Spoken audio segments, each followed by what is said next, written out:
Like, I guess my question would be like, what kind of advice would you give a younger audience, since I tend to tailor a younger audience, that they are playing a victim. Maybe they're not doing it on purpose, and they don't realize that they are being negative, and they're just kind of, putting themselves in a corner without trying to figure out what to do with their life. Any kind of advice would be beneficial. Absolutely. So number one, I would always tell people you have control of three things, regardless of all the external things you see. The accelerated change, one of the favorite sayings I have of people is, oh my God, the world's changing so much. I'm like, first of all, the world's always changing. It's expanding, growing, and accelerating at a speed that you can't even imagine. Technology itself has created more data points and more change and more variables than you could even imagine what change could do. So there is no certainty. Right. These are such uncertain times. There's only three certainties that I can tell you have, and let's focus in on those certainties. In fact, I always tell people, if you could tell me exactly what's going to happen tomorrow, I know how to make billions of dollars. So call me. I'll give you billions. I'll give mine to charity. But, if you're certain about just one thing tomorrow, Right. Let me know what it is. So more importantly, you have a certainty of mindset.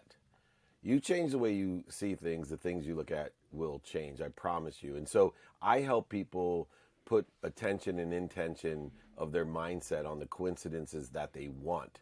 Not what's missing, not what they don't have, not what other people want for them, not that victim mentality where things happen to you in a world of not enough, but put your attention on what you do want and have a mindset of that attention and intention. The second is you have control of your heart set. That means you have control of the way you feel. As much as you may not think so, living in a world of liability, of blame, shame, and justification, which a lot of people, young people do. I just had a kid call me, and he was so far below the line, in blame, shame, and justification. I sent out 900 resumes, Mr. Meltzer, and every time, all the people are lying to me. Nobody. I said, whoa, whoa, whoa, whoa. First of all, you can't solve a problem in the same consciousness that you created. Two, who the hell sends out 900 resumes and gets the same result? Right. You got a problem.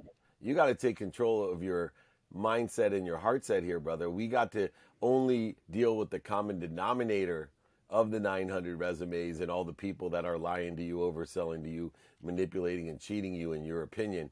Take control of your mindset and your heart set. And then finally, take control, because you have certainty of handset. What does that mean? Learn to enjoy the consistent everyday, persistent without quit pursuit of your potential. Once again, not other people's potential, not what they want for you, what's missing, what you don't have, because this is a big problem, this idea of FOMO and FOPO. Yeah. Everyone, the young generation, they're afraid of missing out, and they're afraid of other people's opinion. I will tell you this, you don't have to care about anybody else's opinion, you just have to learn from it. And nobody talks about the second. It's so trite to tell young people, don't care about what they... No, you don't have to care, but you better be adding on to the back end of that saying, but let's learn from other people's opinion. Let's learn from their opinion. Let's have an open mind and open heart and open hands, because what do you have control of? Your mind, your heart, and your hands. And when we keep and learn with our mind, our heart, and our hands, and we learn from other people's mind, heart, and hands, you're going to accelerate, grow, and expand. You're going to start moving from the world of not enough and being a victim, where everything happens to you. When you scream, why me? You'll at least move into the world of just enough for me and scream, try me. And if you're really lucky, you'll learn the lessons that I've learned and you've learned by losing everything, and you'll live in a bigger world, a world of more than enough.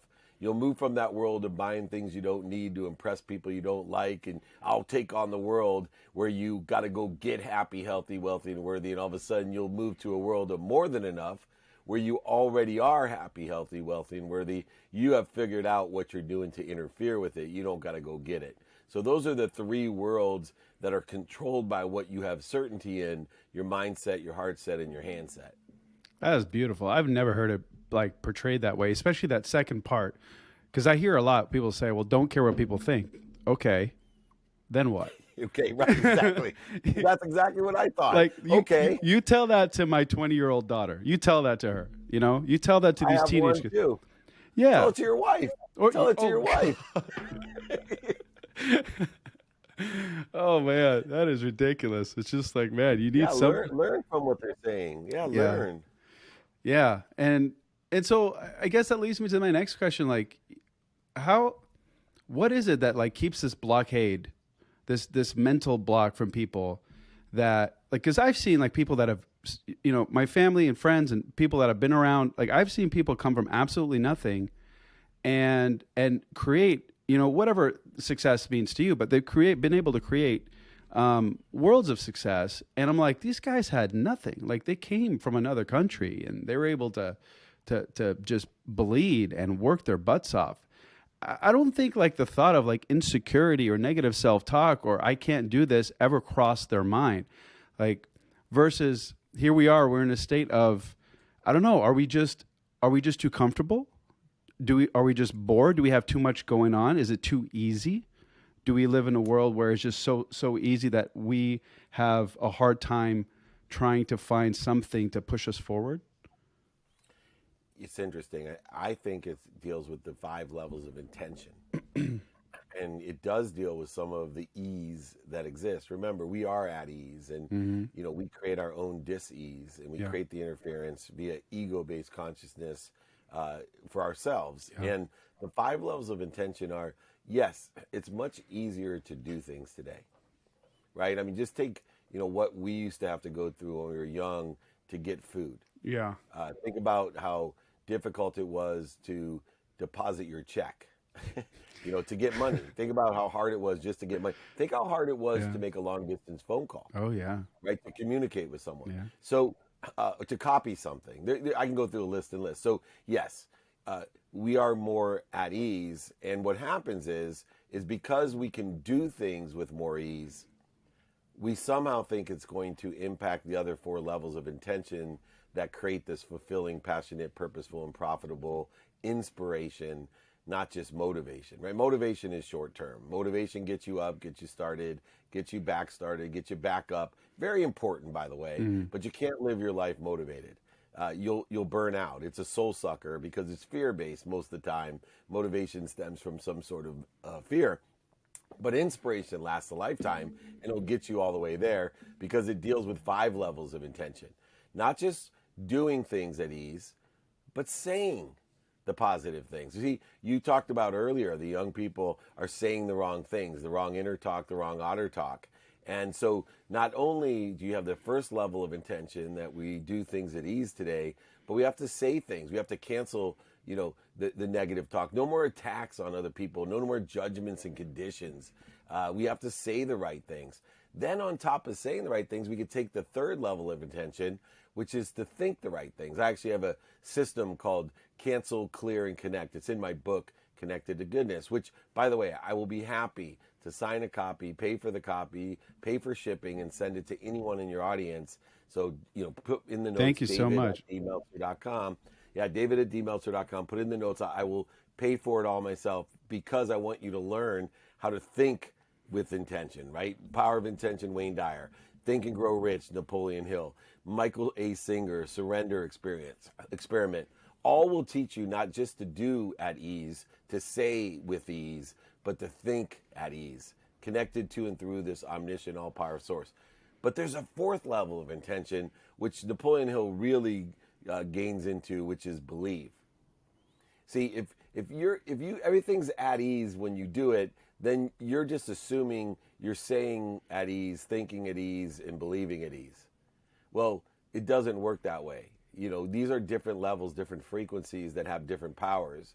And when we believe in something, that'll get your ass up in the morning at 4 a.m. Yeah. That when things get, I have a different perspective of pain, setbacks, and failures, right? To me, because I believe there's something bigger than me that loves me more than my mom loves me, when setbacks, failures, and mistakes occur, when pain happens in my life, which invariably happens every day, I'm being promoted and protected, not punished. So once again, no victim mentality because I have a different belief system in my intentions. I am not a victim, right? I'm being promoted and protective. I'm just too stupid to realize that the activity that's occurring today is for my benefit, not for my punishment. Here's an example because I know we have a younger audience. You got to listen to me. When I was 3 years old, my mom's a 2nd grade teacher, works 2 jobs, packs my dinner in a paper bag, you know, my wife tells me all the time, my biggest problem is my mom never hit me. And I said, whoa, my mom hit me one time. When I was 3 years old, I went to go reach out and touch a hot stove. My mom slapped my hand and screamed at me, no. Mm-hmm. I started to cry. And I looked at my mom. I'm like, Mom, what did I do? Why are you punishing me? Now, see, my mom knew everything about a stove. She's an amazing cook. She knew that if I touched the stove, that my hand would burn and it would cause me a bunch of pain. I was 3 years old. I had no idea what a stove would do. This is what happens in life. See, I believe you have to have the faith that there's something bigger than you that knows everything. Oh my And God, it I loves just understood you. what you said. That's huge. Loves you more than your mom. So when you don't get the job, Yeah. when you don't get the deal, when somebody in your life leaves you, the relationship doesn't work out, we immediately think, oh my God, I'm being punished. Why can't it ever work? Because you got the wrong belief system. See, my intention incorporates a belief that when I don't get the job, I don't get the deal, it doesn't work. I'll give you an example today. I was buying some crypto. I have set points. You know, when a crypto thing gets down to $11, I'm going to buy it. When it gets to 40, I'm going to sell it. And I don't worry in between, right? Yeah. This is how I trade. So it hit $11. I'm trying to get the thing to work. It won't work. I give it 3 tries. Universe tells me 3 no's. I'm happy. I'm being protected. Right? There's no regret. There's no victimization. No, like, I get it. Okay. Omniscient, all powerful, all knowing source that loves me more than I love me, than my mom loves me. I'm being protected and promoted.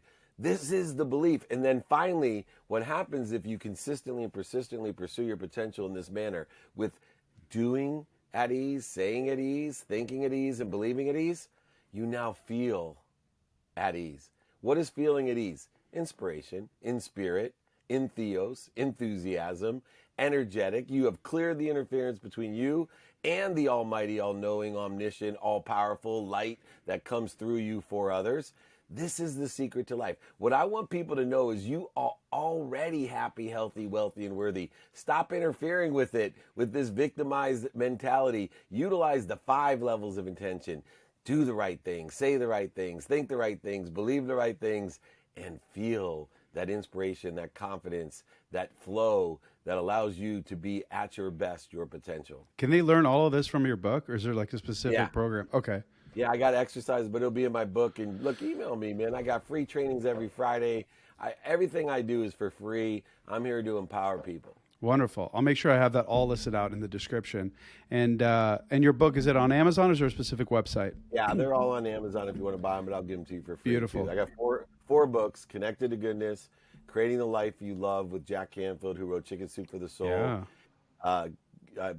Compassionate Capitalism, which is more a business book about being abundant, and Game Time Decision Making, which takes all the great stories I've learned in sports and allows you to learn to prioritize. Prioritization is the antidote to overwhelmness and the antidote to procrastination. So I teach people to prioritize correctly, utilizing sports stories. Procrastination is huge, man. That's huge. And if you're able to make it, like, give it a nice connection like that, that's wonderful. Because it's like, I feel like a lot of people have paralysis from that, like straight up real paralysis. And I've seen it, and it's just debilitating. Like, now what do I do? I wanted to ask you how long, I know we're short on time, but I wanted to know how long did it take you to really find that self-awareness? Like, for you to be able to recognize that this was the universe telling you 3 times, no. Like, was this something that you went through your whole life, or did you just automatically clicked with you? Were you always that intuitive? Like, dude, that's, I know people are like, what is he talking about? It's huge. It's so big. It's taken me 54 years and 6 weeks. I was born January 11th. My life is an aggregate effect. Yeah. And these lessons have evolved because pain to me is not just, promotion and protection. It's an indicator I have something to learn. And so all of the things that I'm rambling off in a fluent, hopefully coherent manner are from years and years of pain, setbacks, failures. And, 16 years ago, I made a major paradigm shift. when I got faith that there's something bigger than me. I don't care. It's not religious, spiritual, or philosophical. It's just a faith that I have that there's something bigger than me that loves me more than I love my own children. And then the basis of that over the last 16 years, utilizing and learning from other people, having mentors that teach me about meditation and about sleep and about productivity and about accessibility and about my relationship with money and about ego and whatever else. The greatest thing about this technology, and I was blessed to be in it in 1992, so I, been around the availability of data and information, is everything's accessible. My life is about recovery and access. I want to recover every day to be at my higher self the next day, but I want to access as much as I can. You see, life is about lessons. The lessons are going to keep on coming until you learn them. And the greatest thing about lessons is you will forget every lesson that you've ever learned, but you have the power to access them. And look, I use gratitude as my cornerstone, right? And I forget to say thank you. I tell people all the time, it's free. It takes 0.1 seconds. It's guaranteed to change your life. I've written a book for Jack Canfield, for goodness sake. I sit on the Transformational Leadership Council. I've studied physics, metaphysics, and quantum physics. Sadhguru and 𝗣𝗢𝗙𝗘𝗧𝗏 are my friends. All of them agree gratitude is the most powerful thing in the world. It's the only common denominator. Gratitude is the only common denominator, whether you're sick or well, rich or poor, tall or short, only common denominator of happiness. And yet, even though it takes 0.1 seconds, even though it's free, if I told you to say thank you before you went to bed and when you wake up, by tonight, half of us wouldn't do it. By tomorrow morning, another half of us wouldn't do it. And within 3 days, almost all of us would forget to do it and not do it. Because we have to learn, which is why I want to come on this podcast, The Habits of the Few. Coherence is the habit machine. Coherence is the ability, one, to remember what we want to do, and two, to do it. If you can't remember what you want to do, and two, you can't do it every day, it's not going to be a habit. Yep, absolutely. And I think that gratitude was a thing that completely changed my life. And I started about 12 years ago, just writing things down I'm grateful for. And now I created this system with my kids. It's not a system. I literally ask them. I have twins that are 7. Big age gap. But every night when we tuck them in, they're like, all right, what's one thing that you're grateful for today? And it's the simplest things, that we made a new friend, that we got to eat pizza for lunch, whatever the case may be. And it's like, that's raw, that's real, and you can feel it. And so I actually learned from them because I was making it too complicated. And I realized that I'm making it way too complicated. This isn't sincere. This isn't genuine. So I really appreciate that. Just to be thankful. Like, thank you. So on that regard, I want to thank you for taking the time. I know, you're a very busy man, and I so appreciate it. And I'm pumped. Like, I'm so pumped about this, and can't wait to be able to share it with the world. And thank you so much for being able to dedicate your time, man. Thank you so much. I hope you have a wonderful weekend, and cheers to your family.